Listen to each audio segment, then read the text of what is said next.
Baiklah, langsung saja kepada narasumber yang kita nantikan bersama. Kalau ada Bung Rocky Gerung, kami persilakan.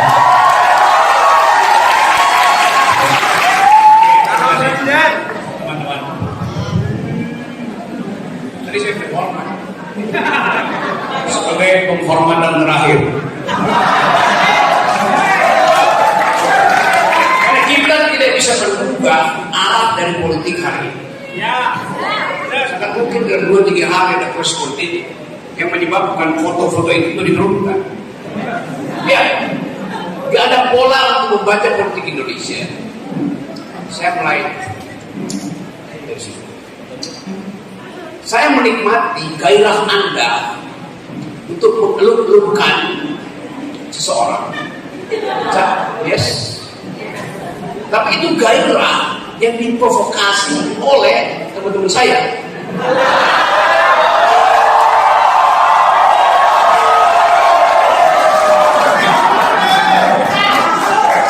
Padahal saya tahu ada semacam esprit de corps di antara BEM se-Indonesia, BEM Nusantara.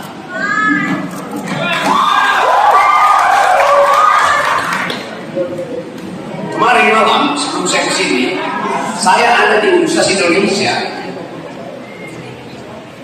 diskusi terbuka dengan BEM UI dan BEM Jakarta. Di tengah diskusi datang segerombolan manusia mengatakan bahwa kami muak. Yang datang itu anak SMA. Jadi Anda bayangkan kemuakan itu sampai pada pelajar secara mahasiswa. Itu bagian paling penting hari ini, kemuakan terhadap arogansi politik. Siapa yang arogan? Seseorang yang sudah diamputasi kekuasaannya, tapi masih menggelepar-gelepar dan berupaya untuk bangkit. Jadi buat kita, masyarakat akademis, kita ingin tuntun Indonesia ini bukan dengan tepuk tangan, bukan dengan gegap gempita, tapi dengan ide, dengan gagasan, supaya kita dianggap sebagai manusia yang berpikir, bukan manusia yang membeo pada baliho.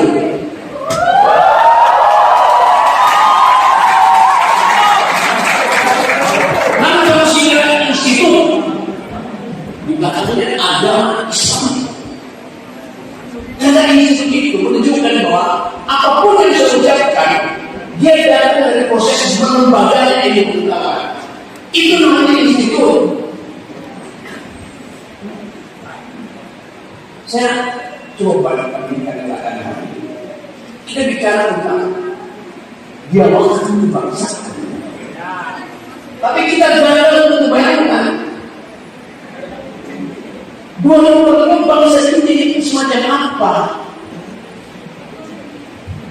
Kadang kepada Prabowo, kadang kepada Ganjar, kadang kepada Anies, kadang kepada apa yang dari isi kepala Prabowo dan isikan kepada dan isikan Anies.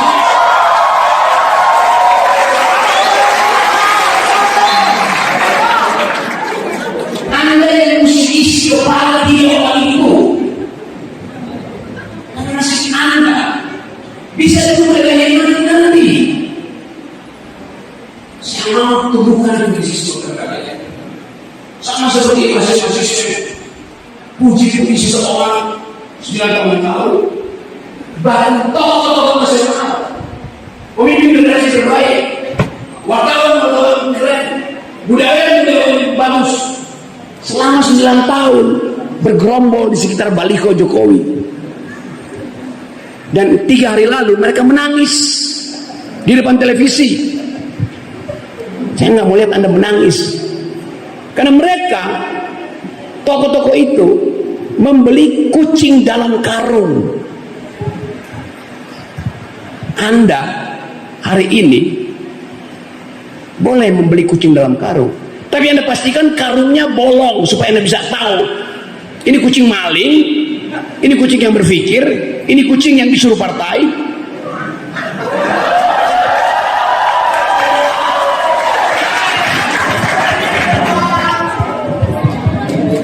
Kita ingin ada generasi yang berpikir ke depan. Dialog kebangsaan sudah dimulai sejak 28 Oktober 1928. Hari Sumpah Pemuda.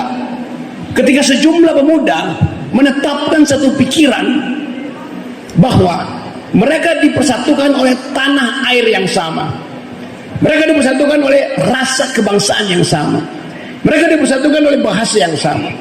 Karena ada tekanan eksternal yaitu kolonialisme. Kenapa orang bersatu? Karena ada tekanan. Jadi 28 September ada Sumpah Pemuda yang bunyinya, kami putra-putri Indonesia, kami pemuda-pemudi Indonesia, mengaku berbangsa satu, berbahasa satu, bertanah air satu. Cuman 3 sumpah itu. Nggak ada sumpah keempat. Kami pemuda-pemudi Indonesia mengaku berpacar satu. Nah, pacar boleh banyak.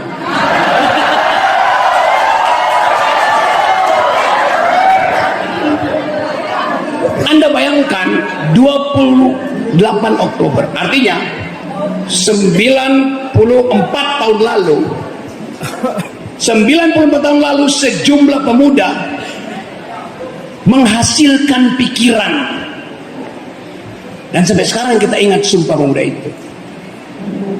itu yang menginspirasi Presiden Soekarno untuk mengatakan bahwa beri saya 10 pemuda dan saya akan guncang dunia. Presiden Soekarno bilang begitu karena dia paham inspirasi dari pemuda. Presiden Jokowi bilang, saya beri 1 pemuda, saya jadikan dia wapres.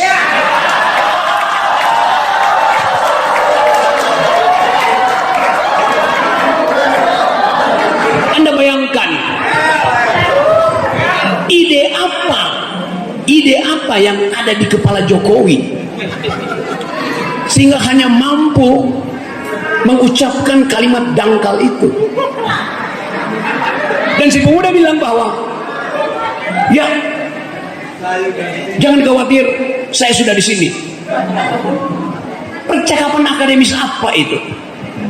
Bandingkan dengan anak SMA yang tadi malam bersama-sama dengan mahasiswa UI BEM, saya kasih ceramah, anak itu angkat tangan, anak SMA angkat tangan. Bagaimana caranya Pak Rocky? Kami ikut serta dalam proses menjatuhkan presiden. Serius pertanyaan itu.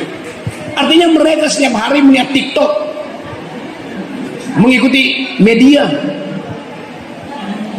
Jadi kita mesti pastikan bahwa ada yang menghalangi Anies Baswedan untuk jadi presiden. Saya tidak mempromosikan Anies. Yang saya ingin jangan ada penghalang bagi dia, jangan ada penghalang bagi Prabowo, jangan ada penghalang bagi Ganjar. Itu cara berpikir akademis. Karena hak setiap orang untuk jadi presiden.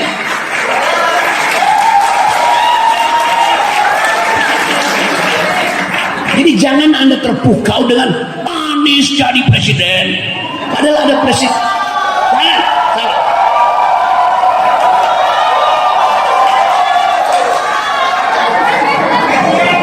Selama penghalangnya ada, Anda menyanyi setiap hari 10 kali, nggak akan jadi presiden Anies. Karena ada penghalang. Jadi kita rubah cara berpikirnya. Lain, kalau Anda anggap pemilunya akan bersih, pemilunya akan kotor, penghalangnya disingkirkan dulu. Ini tugas pertama saudara adalah turunkan itu.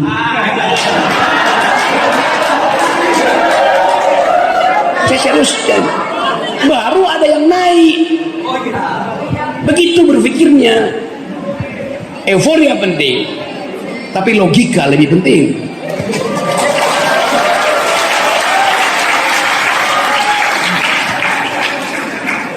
Kalau sekarang misalnya kita duel argumentasi dengan Mahkamah Konstitusi,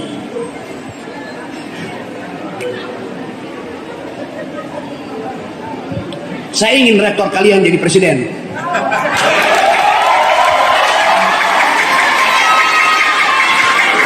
saya ajukan dalil. Saya pengagum rektor IAIN. Oleh karena itu, saya minta Mahkamah Konstitusi mengubah persyaratan 40 tahun ditambahkan dengan pernah menjadi rektor.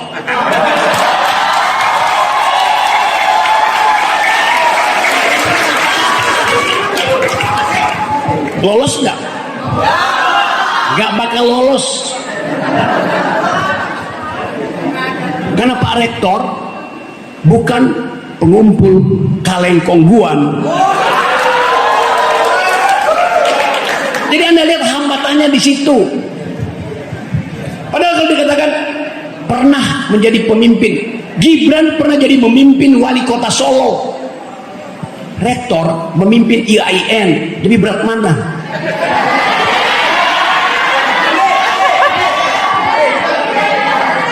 Dalam satu malam Gibran bisa bersihin gorong-gorong, bisa tambal jalan yang berlubang, karena setiap kali diangkat telepon BUMN dengan cepat-cepat datang ke Solo. Ini uangnya. Nggak ada kesulitan bagi Gibran untuk memimpin 6 kecamatan di situ. 6 kecamatan dibantu oleh semua menteri. Rektor mau ningkatin IAIN jadi universitas.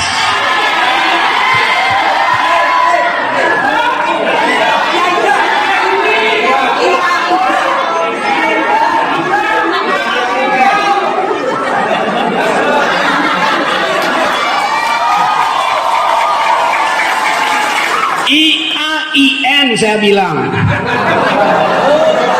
Institut Agama Islam Darussalam.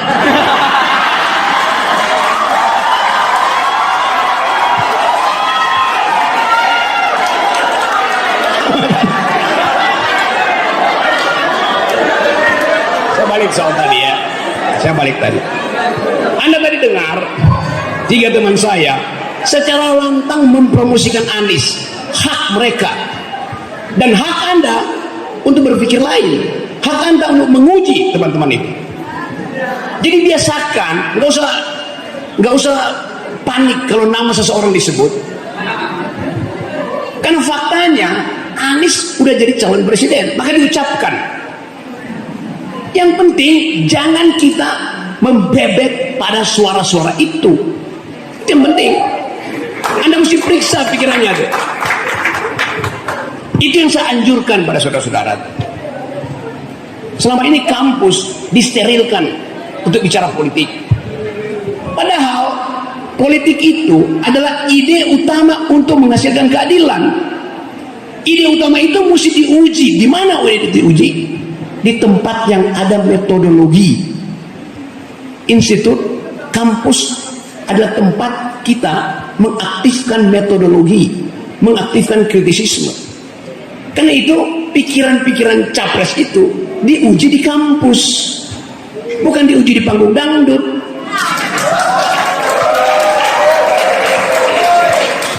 Jadi Anda berhak untuk mengatakan bahwa saya punya pikiran tentang 2045. Anies mengerti nggak pikiranmu? Prabowo mengerti nggak pikiranmu? Ganjar mengerti nggak pikiranmu? Saya sebut Anies pertama, mengerti, karena Anies berdiskusi dengan saya bisa kira-kira apa jalan pikirannya. Prabowo berdiskusi dengan saya bisa kira-kira jalan pikirannya. Ganjar takut berdiskusi dengan saya.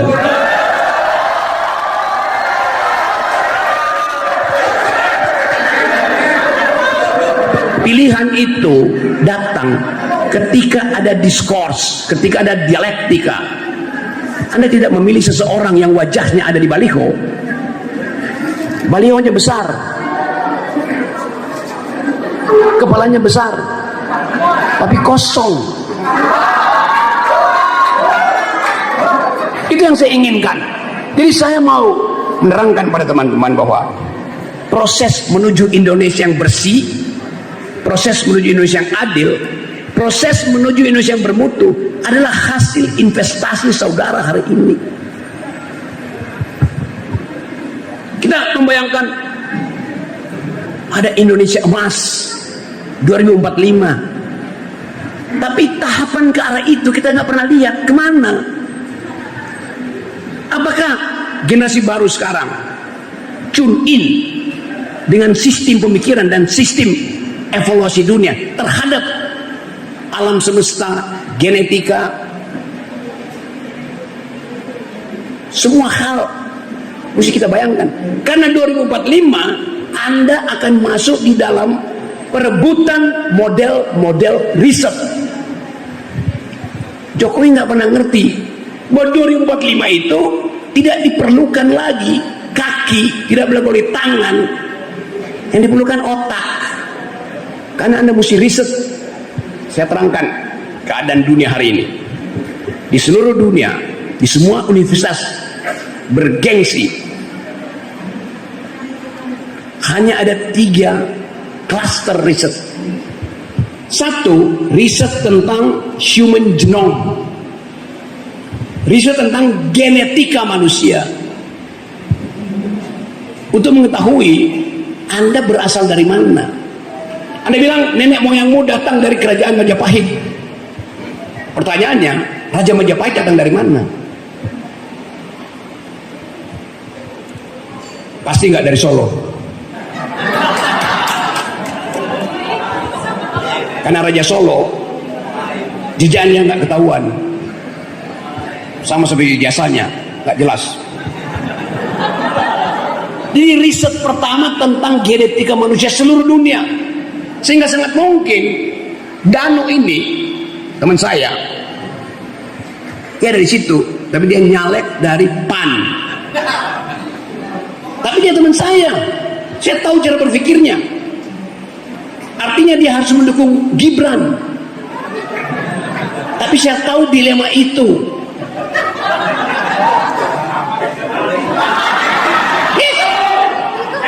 Dilema itu mesti dipecahkan.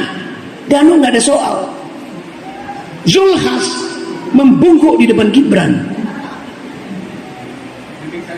Anda bayangkan, feodalisme ini mau kita ucapkan sebagai bonus demografi di 2045. Zulhas ketua PAN membungkuk depan Gibran. Saya mau tanya pada saudara Zulhas, asal usul Anda dari mana?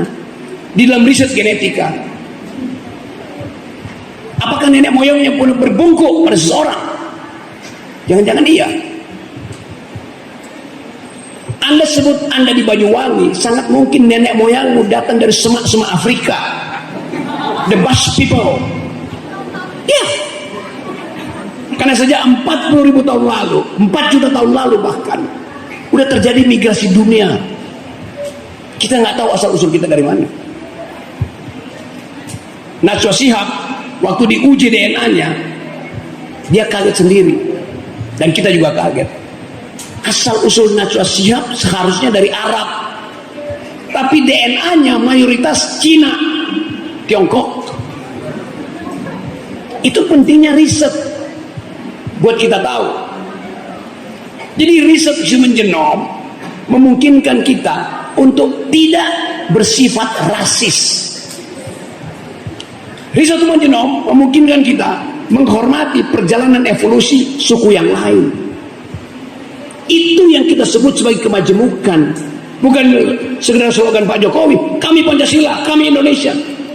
Itu riset politik, menyebabkan perpecahan bangsa. Saya ingin IAIA, Institut Agama Islam, ini lakukan riset itu, riset human genome. Riset kedua namanya riset tentang big data, big data. Riset itu dimaksudkan untuk memetakan pola konsumsimu melalui aktivitas harianmu. Behavioral Anda itu dibaca. Setiap kali Anda upload foto, dan sekarang Anda upload foto, big data akan baca, oh ini orang kaya. Kenapa? Karena fotonya clear. Kalau fotonya buram, pasti dia beli handphone second. Maka dengan mudah para peneliti big data mengatakan Banyuwangi itu adalah apa namanya, kabupaten kaya atau sebaliknya. Jadi perilaku Anda sehari-hari melalui perangkat Anda itu akan dibaca. Dia akan baca setiap hari. Ada mahasiswa yang mesen GoFood, tapi yang datang Indomie. Artinya dia mesen di warung sebelah. Maka dianggap mahasiswa ini kekurangan kemampuan ekonomi. Hasil big data itu dipakai oleh industri untuk mengirim sinyal pasar pada saudara. Indomie makin banyak dijual di warung-warung. Itu riset tentang pola hidup manusia. Setiap kali Anda beli obat Promah, big data akan catat. Artinya pencernaan bangsa ini bermasalah. Karena itu pabrik obat akan produksi di Indonesia dengan mudah. Seluruh kehidupan saudara dibaca oleh big data. Ada mahasiswa setiap hari statusnya nggak ganti-ganti itu. Setiap kali, hai Winda, di mana Winda? Big data kemudian baca pacarnya pasti Winda. Padahal Winda adalah ibu kosnya. Itu yang namanya riset. Riset ketiga namanya artificial intelligence.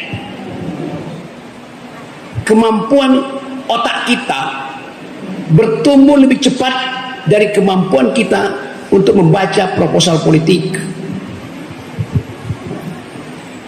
Jadi ini 3 klaster riset.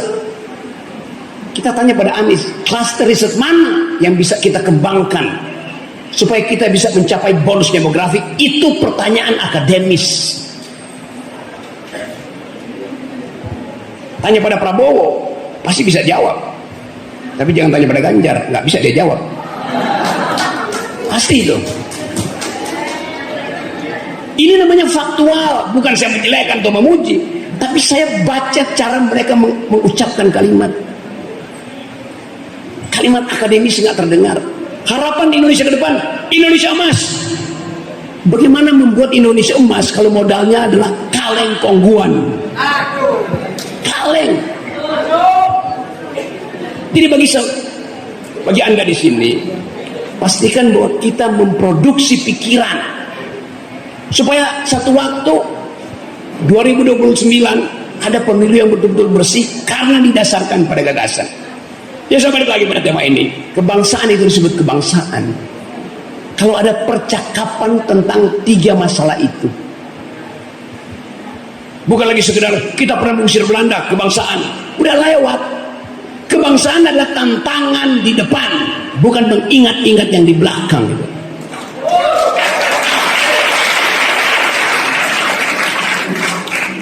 2045 separuh, kalau saya kasih kuliah nanti di 2045, 22 tahun dari sekarang, separuh yang hadir di sini pasti robot.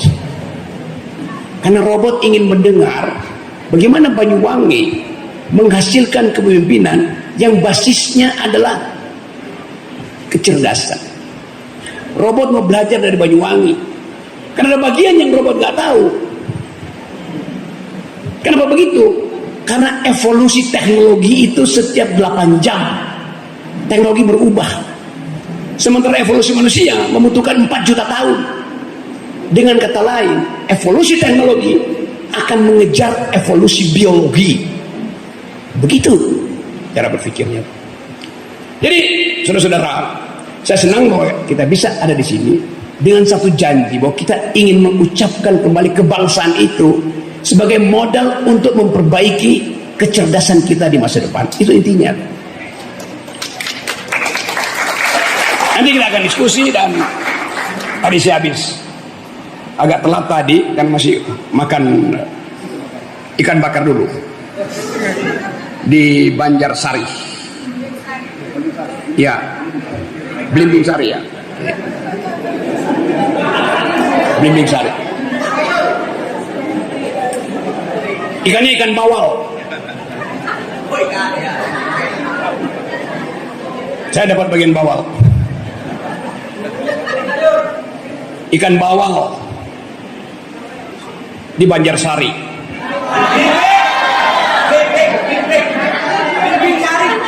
Paman nakal bikin ngeri. Ya teman-teman, saya makan ikan karena ikan itu dimakan, jangan dihafal nama-namanya. Bagian ikan yang paling saya suka adalah kepala, karena kepala ikan lebih berguna dari kepala negara.